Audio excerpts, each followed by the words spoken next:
Whether you're binge watching them or sitting down to watch Poltergeist for the millionth time, you've probably wondered what you would do if there were a ghost in your house.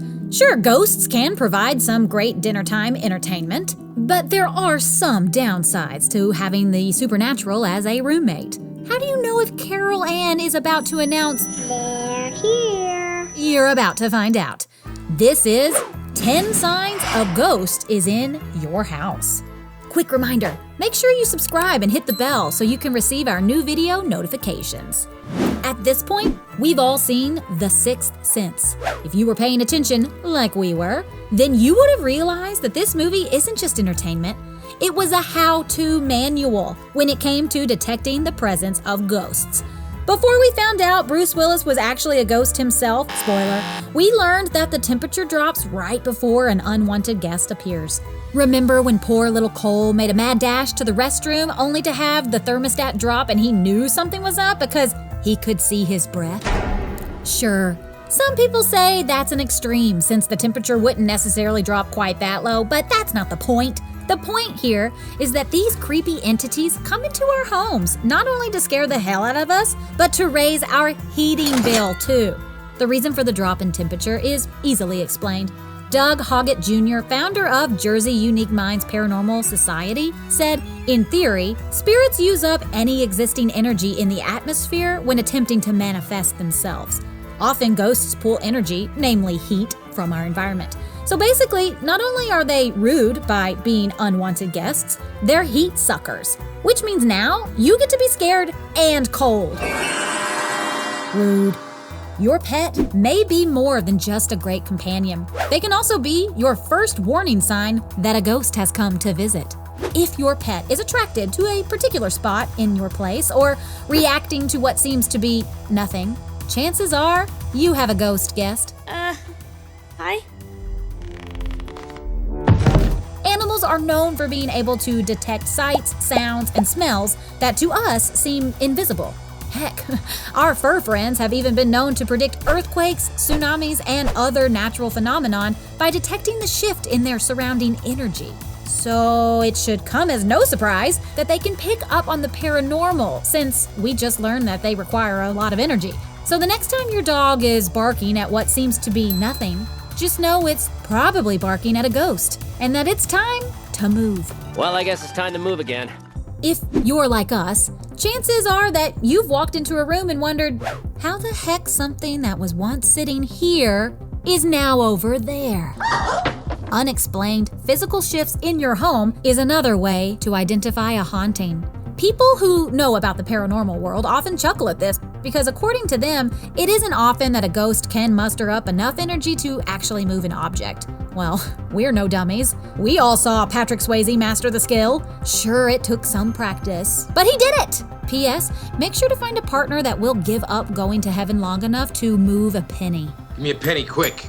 Here comes that energy stuff again. I swear, if ghosts aren't trying to make us cold, they're trying to make us have a seizure by shifting the lights on and off so much. If you've ever experienced your lights flickering or surges of brightness, you might have a ghost in your house. Because if you've been paying attention, you'll know what's up, even if someone tries to explain it away as a simple electrical issue.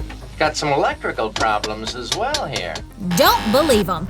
It's theorized that spirits affect electromagnetic fields and thus are able to cause fluctuations in light intensity or otherwise make electronic objects behave abnormally.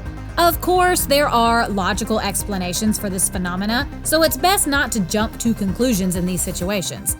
So if this is happening at your house, you may want to call an electrician. But we'd also recommend calling someone a little more professional. Hello, Ghostbusters. Yes, of course they're serious. Ever been sitting in a room alone when suddenly you feel a presence? Just like animals, we are able to feel a shift in energy in spaces as well. We're on number 6, and if by now you don't realize we are trying to get you to trust your gut, then what is this all for anyways? Learning how to detect the presence of spirits can be helpful, especially if you are buying or renting a new property, purchasing items for your home, especially second-hand objects, or if you are struggling to hang around a certain space or a certain person. This is really nice. Get Too bad we can't stay, baby.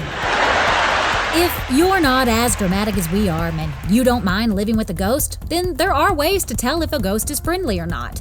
A space with light spirits will feel airy, breezy, warm, peaceful, light, open, and calming. Whereas a space with a darker spirit will feel cold, empty, sad, lonely, oppressive, heavy, stagnant, stuffy, smelly, thick, or foggy, and may make you feel angry. Stay or leave, you'll want to know what you're getting into. Are you the keymaster? Not that I know of. The good news is that hearing voices doesn't necessarily mean there's a ghost in your house. The bad news is it could be the voice of self-doubt wondering why you said yes to that date. For the purposes of this video, we're going to go ahead and assume the voices you may be hearing are due to a ghost. There are a few reasons you may hear a ghost's voice. One is simply that they want to talk to you, and you're welcome to have a conversation with them. If you do choose to chat with a ghost, be sure to let us know in the comments below how that worked out for you. 2, you are hearing an echo of a past event that is psychically charged. In other words, there isn't any direct communication happening at all. 3, you're hearing a conversation between 2 ghosts, which isn't that great because now instead of just one ghost, you have 2 ghosts, and what are you going to do in that case? Ghosts aren't all about sitting around just chit-chatting and drinking coffee, so unless you live at Central Perk, they're probably making noises other than chatter. Huh? If you're sitting around home and hearing things like footsteps, knocking, or thumping sounds, there could be 1,000 explanations for this, but it's probably a ghost. One of the ways naysayers like to explain away these sounds is by blaming it on the plumbing. Sure, the pipes in a home can cause banging sounds, but that's a little too convenient, if you ask us. Besides, there aren't any pipes in the wilderness, are there? Oftentimes, when ghosts are present, they're wandering around trying to find something or someone. Again, with the shift in energy, this can create noises as they move about. So next time you think you hear someone or something, you might just want to assume it's a ghost and start finding a good exorcist to take care of it. This house is clean. We know we're coming off as being a bit scared of ghosts, and that's because we're smart. But the reality is, not all ghosts are evil. Some ghosts that come to visit can be relatives that have passed. In fact, there are a lot of old wives' tales about how loved ones who have passed can choose to reach out to you. One tale is that if a bird flies near you, it's simply a loved one reminding you that they're still with you.